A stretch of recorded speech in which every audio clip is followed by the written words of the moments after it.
نے سوال کیا تو میں نے اس کو کہا بھائی تو 3 دن آیا نا, ہم بیٹھے ہوئے تھے. کہا ہاں میں آتا رہا ہوں. کہا تینوں دن نبی پاک نے فرمایا اللہ تجھے بغیر حساب کتاب جنت عطا فرمائے گا. تو میں چاہتا تھا کہ میں ذرا جاسوسی کروں, ذرا دیکھوں, کھوج لگاؤں کون سا ایسا عمل ہے. آپ بھی ذرا دھیان دیجئے گا, کون سا ایسا عمل ہے. حالانکہ کوئی شام پڑھتا ہے اور اٹھ کے فجر پڑھتا ہے, میں تہجد بھی پڑھتا ہوں, 13 سپارہ ایک ہے, میرے 3 ہے. کون سا ایسا عمل ہے جس کے سبب تجھے جنت ملے گی. کہتے ہیں وہ صحابی کہنے لگے یار کوئی ایسا عمل نہیں, کوئی شے نہیں, میں اس قابل ہی نہیں. من نانم کہ من دانم, جو میں ہوں مجھے پتا ہے. اب پھر کوئی بات تو ہوگی, تیری مہربانی بتا دے, میں نے 3 دن 3 راتیں محنت کی ہے, بتا دے.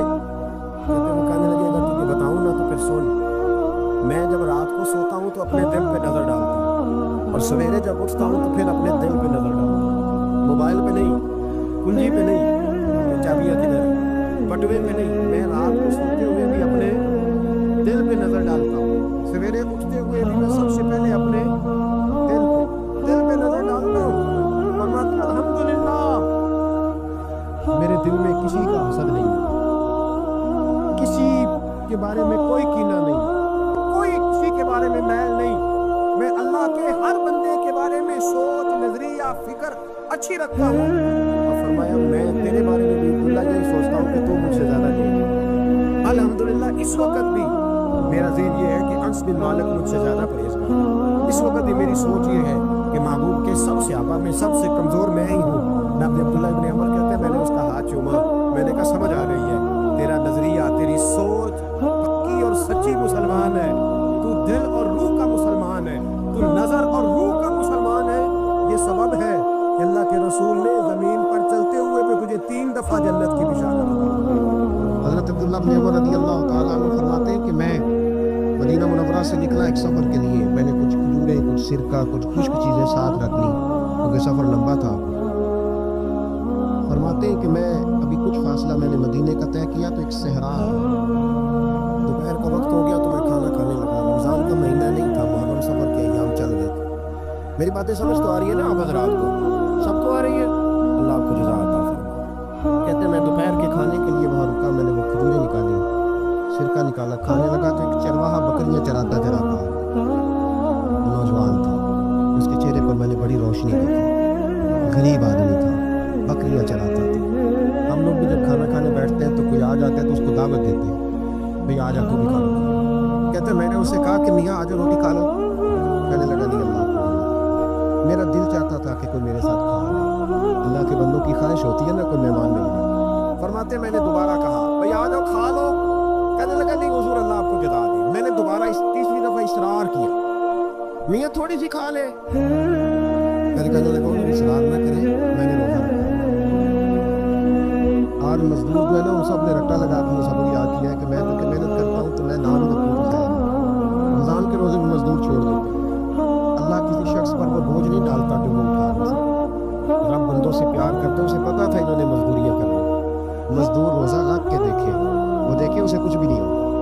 حضور نے تو کہا صوم تصدقوا, تم روزہ رکھو اللہ تمہاری صحت میں اضافہ کر دے گا. یہ تو تندرستی والا کام ہے. کہنے لگا حضور روزہ رکھا ہوا ہے. حضرت عبداللہ بن عمر رضی اللہ تعالیٰ عنہ کہتے میرے دل میں خیال آیا پتہ کروں کہ صرف روزے دار ہے کہ نیک بھی ہے. صرف روزے دار ہے کہ نیک بھی ہے, صرف نمازی ہے کہ نیک بھی ہے, صرف حاجی ہے کہ اللہ سے بھی ڈرتا ہے. ذرا دیکھو تو صحیح, آزماؤں. آپ فرماتے میں اٹھ کے قریب گیا, کھانا میں نے کھا لیا تو بکریاں تھیں اس کے پاس, 300-400 بکری چرا رہا تھا. تو ایک بکری کی پشت پہ میں نے ہاتھ پھیرا. میں نے کہا بیچو گے بکری؟ کہنے لگا حضور میں چرواہا ہوں, دیہڑی پہ کام کرتا ہوں, مزدوری لیتا ہوں, ان کا مالک تو کوئی اور ہے. آپ فرماتے میں تو پہلے دیکھنا چاہتا تھا کہ نیک بھی ہے کہ نہیں. میں نے اس سے کہا کہ بکریوں کے مالک سے کہہ دینا ایک بکری بھیڑیا لے گیا, کہہ دینا مالک سے. آپ فرماتے جب میں نے اسے دیکھا نا تو غریب تھا, دامان توکل کی یہ کنڈی ہے کہ اس پر بند لگے ہوتے ہیں پر دھبے نہیں ہوتے. آپ فرماتے ہیں کہ میں نے کہا کہ کہنا کہ بھیڑیا لے گیا تھا. فرماتے ہیں کہ اس کا میں نے چہرہ دیکھا تو داڑھی پر ریت پڑی ہوئی تھی, سر پہ ریت, کپڑے پرانے تھے, مکان بھی کچا ہوگا لیکن اس کے نظریات اتنے پختہ, ہاتھوں میں اتنا اثر. فرماتے اس نے غور سے میرا چہرہ دیکھا اور پھر اس نے بکریوں کو چھڑی ماری اور بکریاں چلنے لگی. تو میں